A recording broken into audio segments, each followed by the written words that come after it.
আল্লাহ তাআলার কাছে সবাইকে যেতে হবে এবং ফিরে আসার আর কোনো সুযোগ থাকবে না। অতএব আমরা কয়েকটা প্রস্তুতি নিতে পারি বা নেওয়া উচিত আমাদের।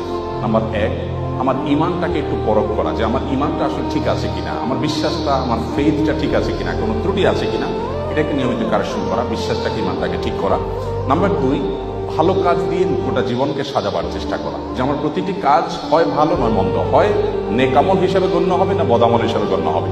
মিজানে পাল্লাতে দুইটা অপশন আছে, থার্ড কোনো অপশন নাই। আমি যেটাই করি না কেন আমার প্রতিটি মুহূর্ত হয় আমার ভালো কাজে গণ্য হবে, আপনারা মন্দ কাজে গণ্য হবে। অতএব এই বিবেচনাটা সবসময় করে হিসেব করে চলা। নাম্বার 3, সবসময় তওবা করতে থাকা। আমরা মানুষ ভুল হতেই পারে, অতএব প্রতিনিয়ত তওবা করে করে কারেকশন করে নতুন করে পথ চলা শুরু করা। নাম্বার 4, মৃত্যুর স্মরণটা বেশি বেশি করে করা। যত বেশি মৃত্যুর স্মরণ, মৃত্যু নিয়ে ভাবতে পারবো, বিশেষ করে কবরস্থানে যাওয়া। মাঝে মধ্যে কোনো মানুষ মারা যায়নি, তারপর আপনি কবরস্থানে চলে গেলেন আত্মীয় স্বজনের কবর জিয়ারত করার জন্য, কিছুক্ষণ দাঁড়ালেন, তাদেরকে সালাম বিনিময় করলেন, আপনার ভিতরে ভাবোদয় হবে যে আমাকে একদিন আসতে হবে এই জায়গাটাতে। নাম্বার 5, কোনো ওসিয়ত করার থাকলে মৃত ব্যক্তি মৃত্যুর আগে জীবিতদের উদ্দেশ্যে ওসিয়তনামা লিখে রেডি করে রাখা, মৃত্যুর প্রস্তুতির অংশ। এবং সেটা একজন মানুষ তরুণ বয়স থেকে যুবক বয়স থেকেই করতে পারেন, কোনো অসুবিধা নেই।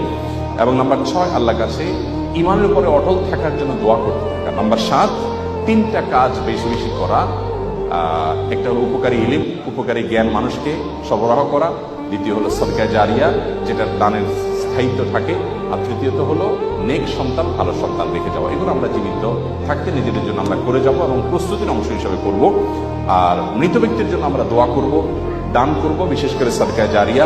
হজ আমরা করতে পারি, রোজা রাখতে পারি, সিয়াম পালন করতে পারি এবং কোরবানি করতে পারি। আল্লাহ তাআলা আমাদের সবাইকে আমাদের জীবদ্দশায় আখিরাতের প্রস্তুতি গ্রহণ করে দুনিয়া থেকে যাওয়ার তৌফিক